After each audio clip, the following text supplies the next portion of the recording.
The Mississippi Saucer by Frank Belknap Long. Recording by Bill Yallalee. Jimmy watched the Natchez Belle draw near, a shining eagerness in his stare. He stood on the deck of the shantyboat, his toes sticking out of his socks, his heart knocking against his ribs. Straight down the river, the big packet boat came, purpling the water with its shadow, its smokestacks belching soot. Jimmy had a wild talent for collecting things. He knew exactly how to infuriate the captains without sticking out his neck. Up and down the Father of Waters, from the bayous of Louisiana to the Great Sandy, other little shantyboat boys envied Jimmy and tried hard to imitate him. But Jimmy had a very special gift, a genius for pantomime. He'd wait until there was a glimmer of red flame on the river, and small objects stood out with a startling clarity. Then he'd go into his act. Nothing upset the captains quite so much as Jimmy's habit of holding a big, croaking bullfrog up by its legs as the riverboats went steaming past. It was a surefire way of reminding the captains that men and frogs were brothers under the skin. The puffed-out throat of the frog told the captains exactly what Jimmy thought of their cheek. Jimmy refrained from making faces or sticking out his tongue at the grinning roustabouts. It was the frog that did the trick. In the still dawn, things came sailing Jimmy's way, hurled by captains with a twinkle of repressed merriment dancing in eyes that were kindlier and more tolerant than Jimmy dreamed. Just because the shantyboat folk had no right to insult the riverboats, Jimmy had collected 40 empty tobacco tins, a down-at-heels shoe, a Sears Roebuck catalog, and more rolled-up newspapers than Jimmy could ever read. Jimmy could read, of course. No matter how badly Uncle Al needed a new pair of shoes, Jimmy's education came first. So Jimmy had spent 6 winters ashore in a first-class grammar school, his books paid for out of Uncle Al's New Orleans money. Uncle Al, blowing on a vinegar jug and making sweet music, the holes in his socks much bigger than the holes in Jimmy's socks. Uncle Al shaking his head and saying sadly, "Someday, young fella, I ain't going to sit here harmonizing. No, sirree. I'm going to buy myself a brand new store suit, trade in this here jig jug for a big round banjo, and hie myself off to the Mardi Gras. Ain't too old that-a-way to get a little fun out of life, young fella." Poor old Uncle Al. The money he'd saved up for the Mardi Gras never seemed to stretch far enough. There was enough kindness in him to stretch like a rainbow over the bayous and the river forests of sweet, rustling pine for as far as the eye could see.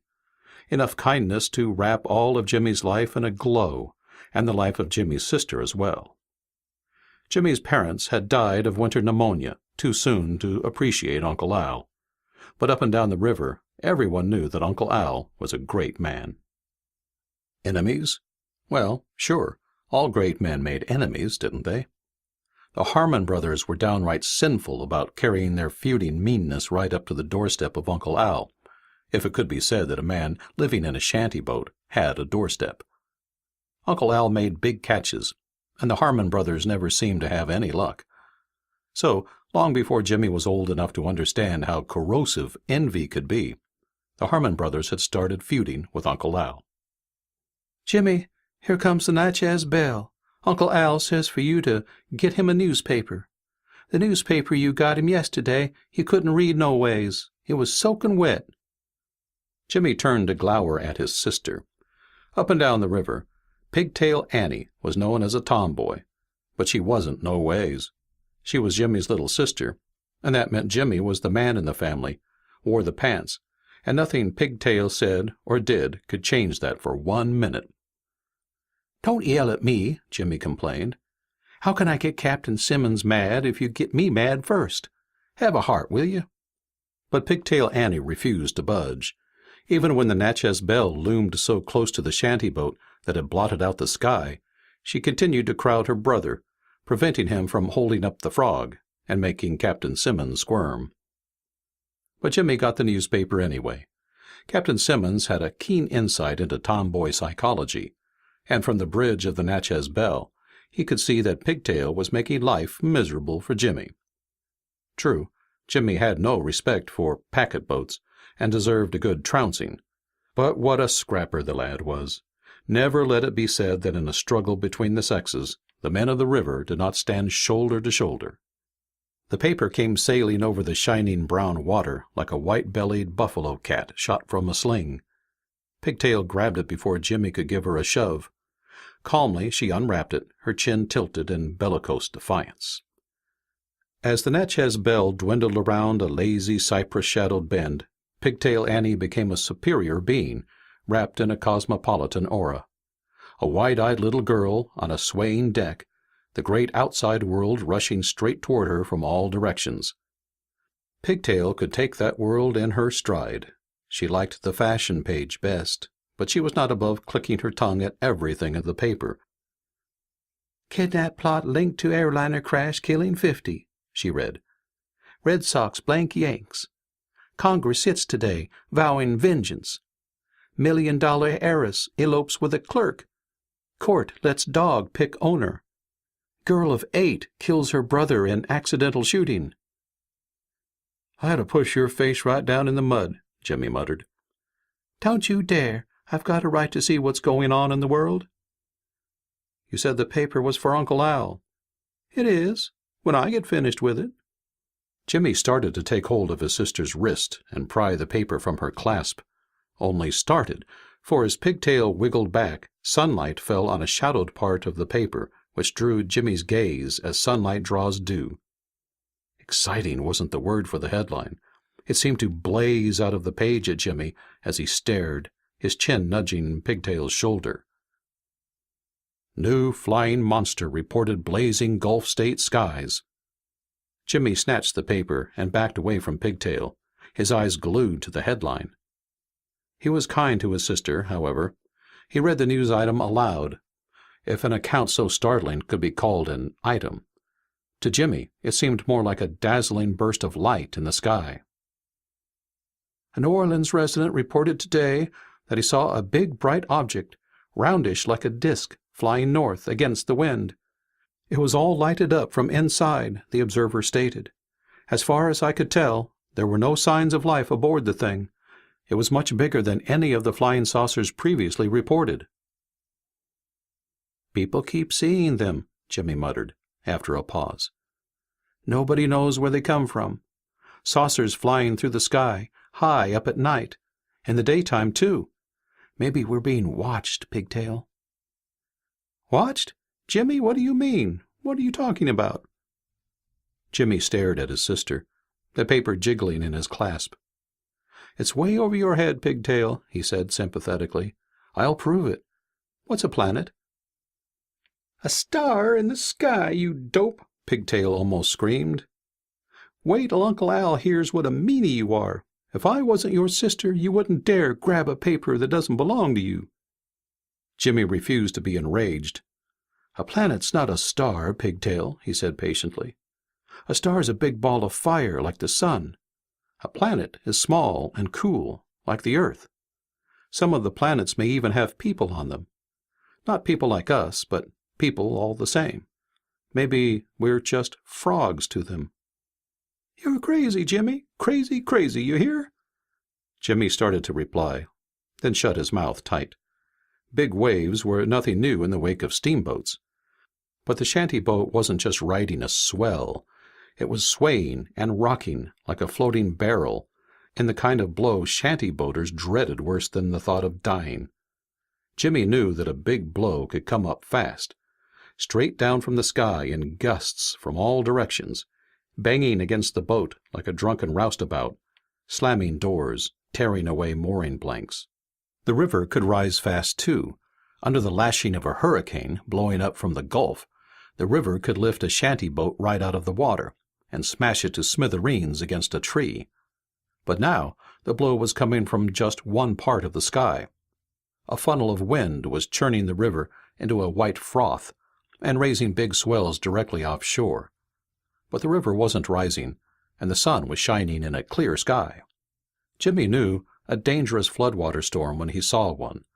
The sky had to be dark with rain, and you had to feel scared, in fear of drowning.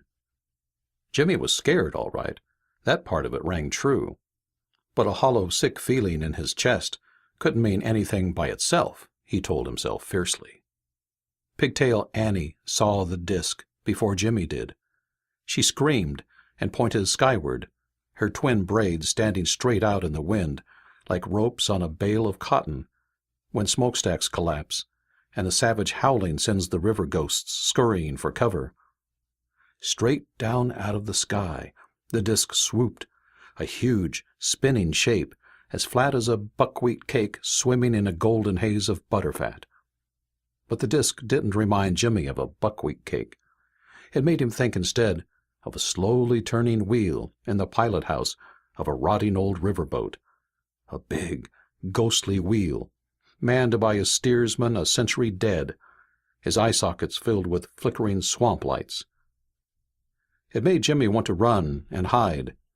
Almost it made him want to cling to his sister, content to let her wear the pants if only he could be spared the horror. For there was something so chilling about the down-sweeping disk that Jimmy's heart began leaping like a vinegar jug bobbing about in the wake of a capsizing fishboat. Lower and lower the disk swept, trailing plumes of white smoke, lashing the water with a fearful blow.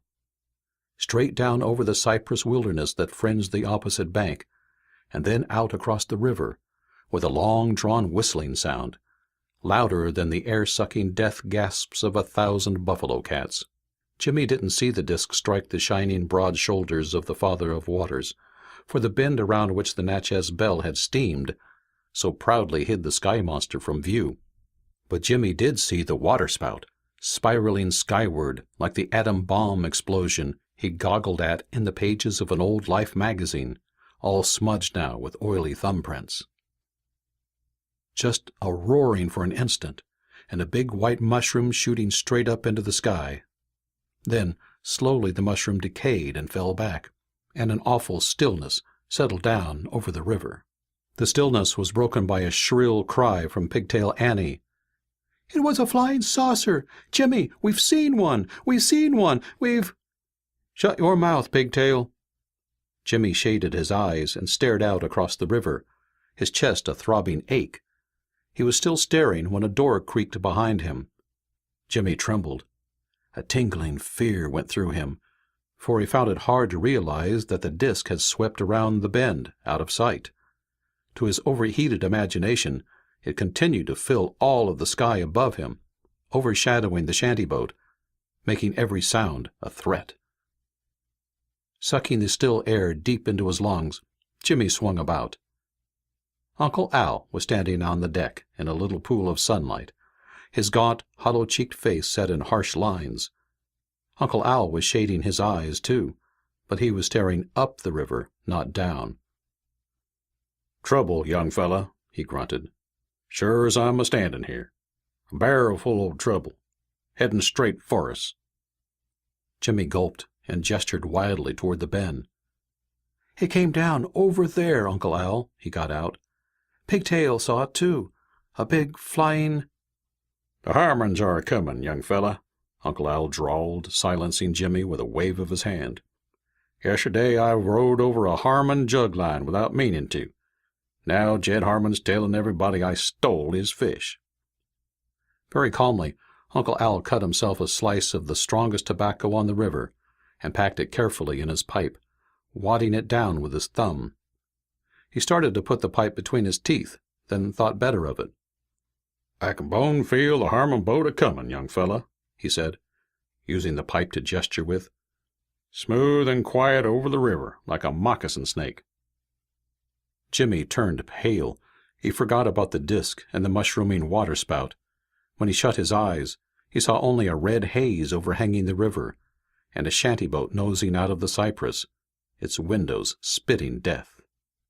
Jimmy knew that the Harmons had waited a long time for an excuse. The Harmons were law-respecting river rats with sharp teeth. Feuding wasn't lawful, but murder could be made lawful by whittling down a lie until it looked as sharp as the truth. The Harmon brothers would do their whittling down with double-barreled shotguns.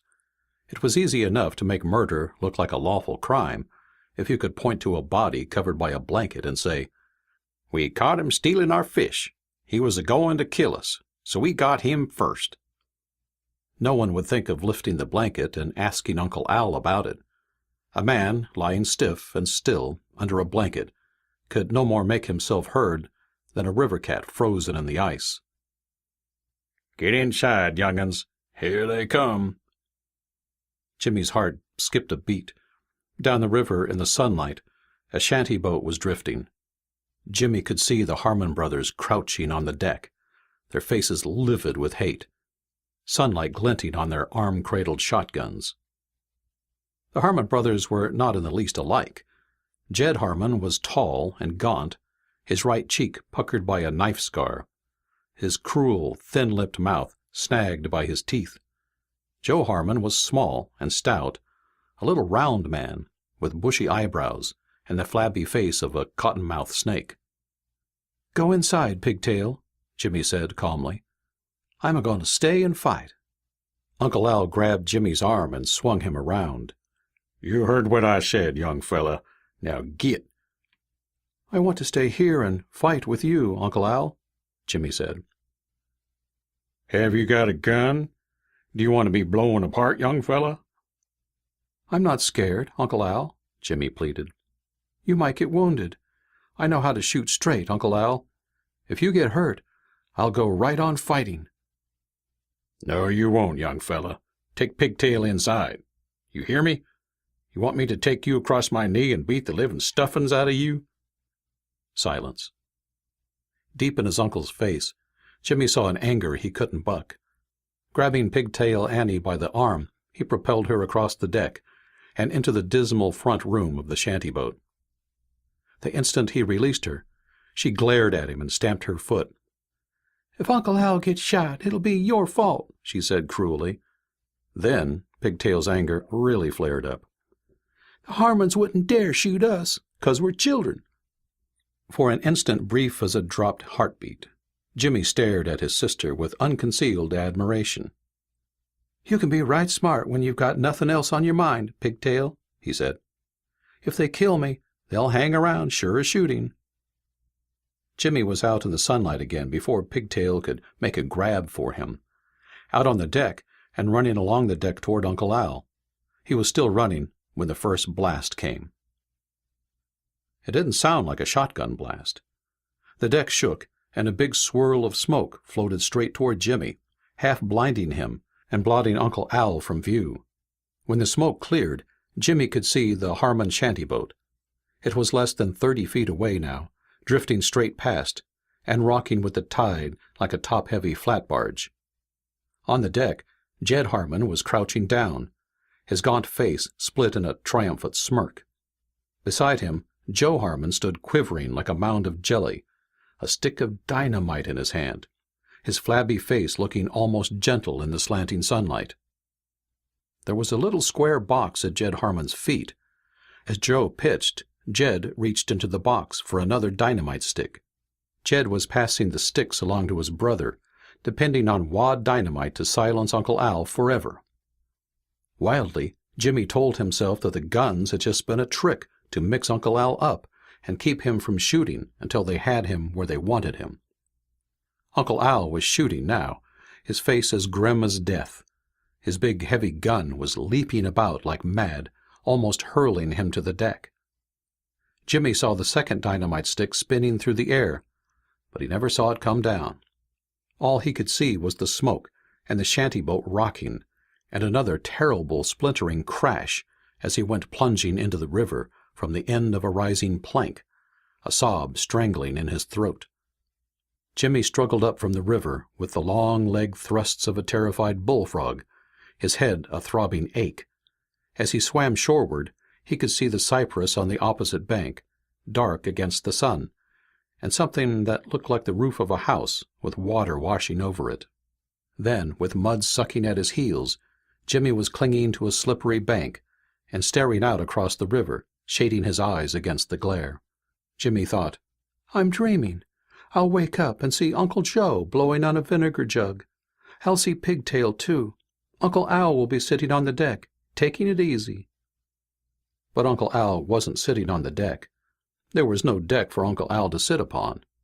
Just the top of the shanty boat, sinking lower and lower, and Uncle Al swimming. Uncle Al had his arm around Pigtail, and Jimmy could see Pigtail's white face bobbing up and down as Uncle Al breasted the tide with his strong right arm. Closer to the bend was the Harmon shanty boat.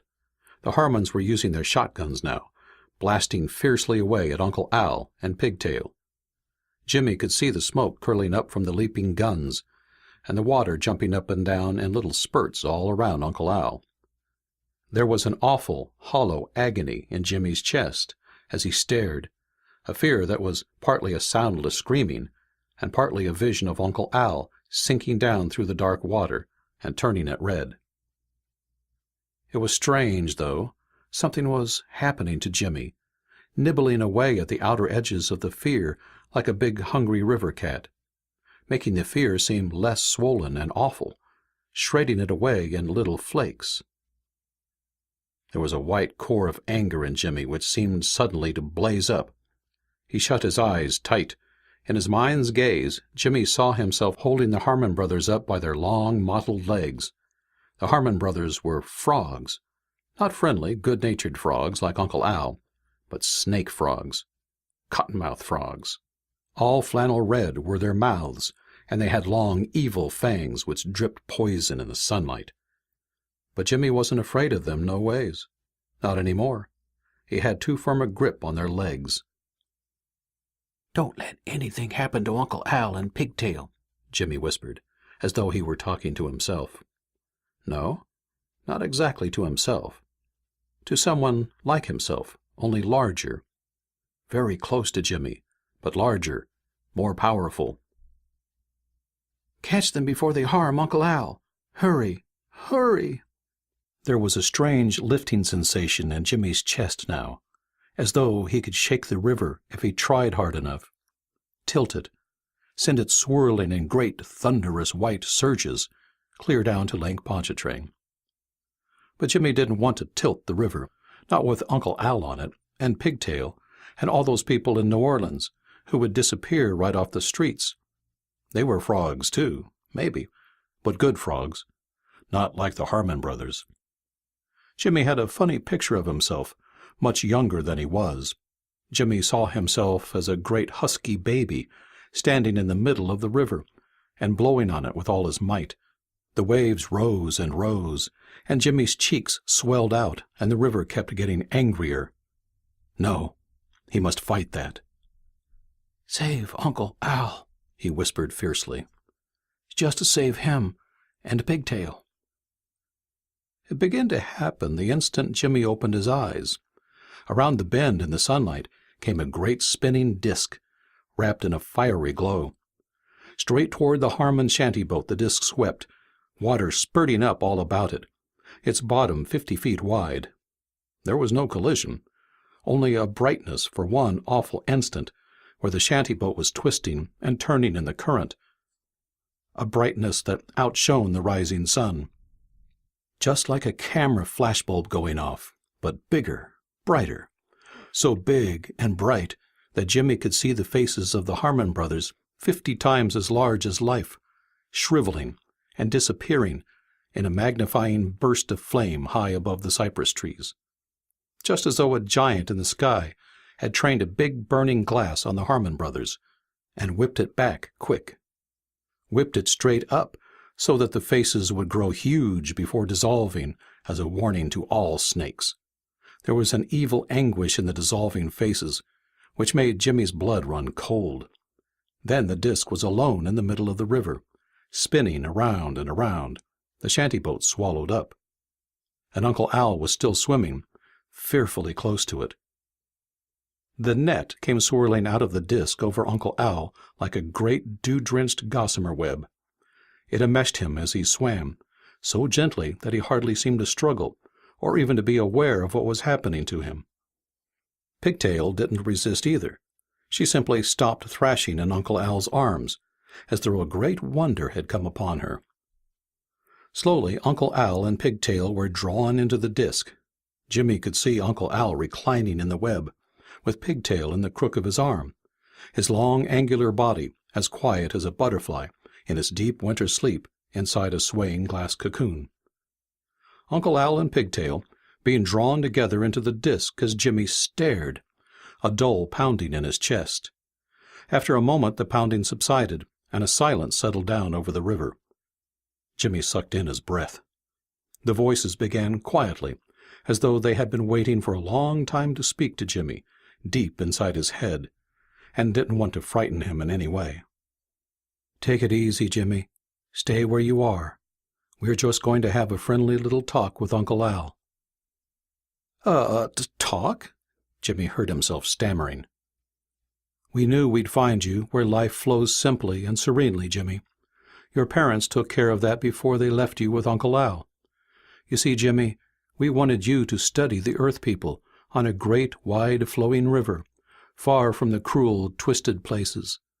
To grow up with them, Jimmy, and to understand them, especially the Uncle Als. For Uncle Al is unspoiled, Jimmy. If there's any hope at all for Earth, as we guide and watch it, that hope burns most brightly in the Uncle Als." The voice paused, and then went on quickly. "You see, Jimmy, you're not human in the same way that your sister is human, or Uncle Al, but you're still young enough to feel human, and we want you to feel human, Jimmy." Who are you?" Jimmy gasped. "We are the Shining Ones, Jimmy. For wide wastes of years we have cruised Earth's skies, almost unnoticed by the Earth people.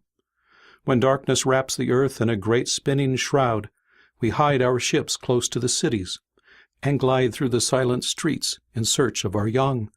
You see, Jimmy, we must watch and protect the young of our race until sturdiness comes upon them and they are ready for the great change." For an instant there was a strange humming sound deep inside Jimmy's head, like the drowsy murmur of bees in a dew-drenched clover patch. Then the voice droned on. "The Earth people are frightened by our ships now, for their cruel wars have put a great fear of death in their hearts. They watch the skies with sharper eyes, and their minds have groped closer to the truth. To the Earth people our ships are no longer the fireballs of mysterious legend, haunted will-o'-the-wisps, marsh flickerings, and the even more elusive distortions of the sick mind. It is a long, bold step from fireballs to flying saucers, Jimmy. A day will come when the Earth people will be wise enough to put aside fear. Then we can show ourselves to them, as we really are, and help them openly." The voice seemed to take more complete possession of Jimmy's thoughts then, growing louder and more eager, echoing through his mind with the pervasiveness of muted chimes. "Jimmy, close your eyes tight. We're going to take you across wide gulfs of space to the bright and shining land of your birth." Jimmy obeyed. It was a city, and yet it wasn't like New York or Chicago or any of the other cities Jimmy had seen illustrations of in the newspapers and picture magazines. The buildings were white and domed and shining, and they seemed to tower straight up into the sky. There were streets, too, weaving in and out between the domes, like rainbow-colored spider-webs in a forest of mushrooms. There were no people in the city, but down the aerial streets shining objects swirled with the swift, easy gliding of flat stones skimming an edge of running water. Then, as Jimmy stared into the depths of the strange glow behind his eyelids, the city dwindled and fell away, and he saw a huge circular disk looming in a wilderness of shadows. Straight toward the disk a shining object moved, bearing aloft on filaments of flame a much smaller object that struggled and mewed and reached out little white arms. Closer and closer the shining object came, until Jimmy could see that it was carrying a human infant that stared straight at Jimmy out of wide, dark eyes. But before he could get a really good look at the shining object, it pierced the shadows and passed into the disk. There was a sudden, blinding burst of light, and the disk was gone. Jimmy opened his eyes. "You were once like that baby, Jimmy," the voice said. "You were carried by your parents into a waiting ship, and then out across wide gulfs of space to Earth. You see, Jimmy, our race was once entirely human, but as we grew to maturity, We left the warm little worlds where our infancy was spent, and boldly sought the stars, shedding our humanness as sunlight sheds the dew, or a bright soaring moth of the night its ugly pupa case. We grew great and wise, Jimmy, but not quite wise enough to shed our human heritage of love and joy and heartbreak. In our childhood we must return to the scenes of our past, to take root again in familiar soil, to grow in power and wisdom, slowly and sturdily, like a seed dropped back into the loam which nourished the great flowering mother plant. Or like the eels of earth's seas, Jimmy, that must be spawned in the depths of the great cold ocean and swim slowly back to the bright highlands and the shining rivers of earth. Young eels do not resemble their parents, Jimmy. They're white and thin and transparent, and have to struggle hard to survive and grow up. Jimmy, you were planted here by your parents to grow wise and strong. Deep in your mind you knew we had come to seek you out, for we are all born human and are bound to one another by that knowledge and that secret trust. You knew that we would watch over you and see that no harm would come to you. You called out to us, Jimmy, with all the strength of your mind and heart. Your Uncle Owl was in danger, and you sensed our nearness. It was partly your knowledge that saved him, Jimmy, but it took courage, too, and a willingness to believe that you were more than human, and armed with the great, proud strength and wisdom of the Shining Ones. The voice suddenly grew gentle, like a caressing wind. You're not old enough yet to go home, Jimmy, or wise enough. We'll take you home when the time comes. Now we just want to have a talk with Uncle Al to find out how you're getting along. Jimmy looked down into the river and then up into the sky. Deep down under the dark, swirling water, he could see life taking shape in 1,000 forms. Caddisflies building bright, shining new nests, and dragonfly nymphs crawling up toward the sunlight, and pollywogs growing sturdy hind limbs to conquer the land. But there were cottonmouths down there, too, with death behind their fangs, and no love for the life that was crawling upward. When Jimmy looked up into the sky, he could see all the blazing stars of space, with cottonmouths on every planet of every sun. Uncle Al was like a bright caddisfly, building a fine new nest, thatched with kindness, denying himself bright little Mardi Gras pleasures so that Jimmy could go to school and grow wiser than Uncle Al. That's right, Jimmy. You're growing up. We can see that. Uncle Al says he told you to hide from the cottonmouths, but you were ready to give your life for your sister and Uncle Al. Shucks, it was nothing, Jimmy heard himself protesting. Uncle Al doesn't think so, and neither do we. A long silence while the river mists seemed to weave a bright cocoon of radiance around Jimmy, clinging to the bank and the great circular disk that had swallowed up Uncle Al. Then the voices began again. No reason why Uncle Al shouldn't have a little fun out of life, Jimmy. Gold's easy to make, and we'll make some right now. A big lump of gold in Uncle Al's hand won't hurt him in any way. Whenever he gets any spending money, he gives it away, Jimmy gulped. I know, Jimmy, but he'll listen to you. Tell him you want to go to New Orleans, too. Jimmy looked up quickly then. In his heart was something of the wonder he'd felt when he'd seen his first riverboat, and waited for he knew not what. Something of the wonder that must have come to men seeking magic in the sky, the rainmakers of ancient tribes and of days long vanished. Only to Jimmy the wonder came now with a white burst of remembrance and recognition. It was though he could sense something of himself in the 2 towering spheres that rose straight up out of the water behind the disk. Still white and beautiful they were, like bubbles floating on a rainbow sea, with all the stars of space behind them. Staring at them, Jimmy saw himself as he would be, and knew himself for what he was. It was not a glory to be long endured. Now you must forget again, Jimmy. Forget as Uncle Al will forget, until we come for you. Be a little shanty-boat boy. You are safe in the wide bosom of the Father of Waters. Your parents planted you in a rich, kindly loam and in all the finite universe you will find no cozier nook, for life flows here with a diversity that is infinite. And, Pigtail, she gets on your nerves at times, doesn't she, Jimmy? She sure does, Jimmy admitted. Be patient with her, Jimmy. She's the only human sister you'll ever have on Earth. I'll try, Jimmy muttered. Uncle Al and Pigtail came out of the disk in an amazingly simple way. They just seemed to float out in the glimmering web. Then suddenly there wasn't any disk on the river at all, just a dull flickering where the sky had opened like a great blazing furnace to swallow it up. I was just swimming along with Pigtail, not worrying too much, 'cause there's no sense in worrying when death is staring you in the face, Uncle Al muttered a few minutes later.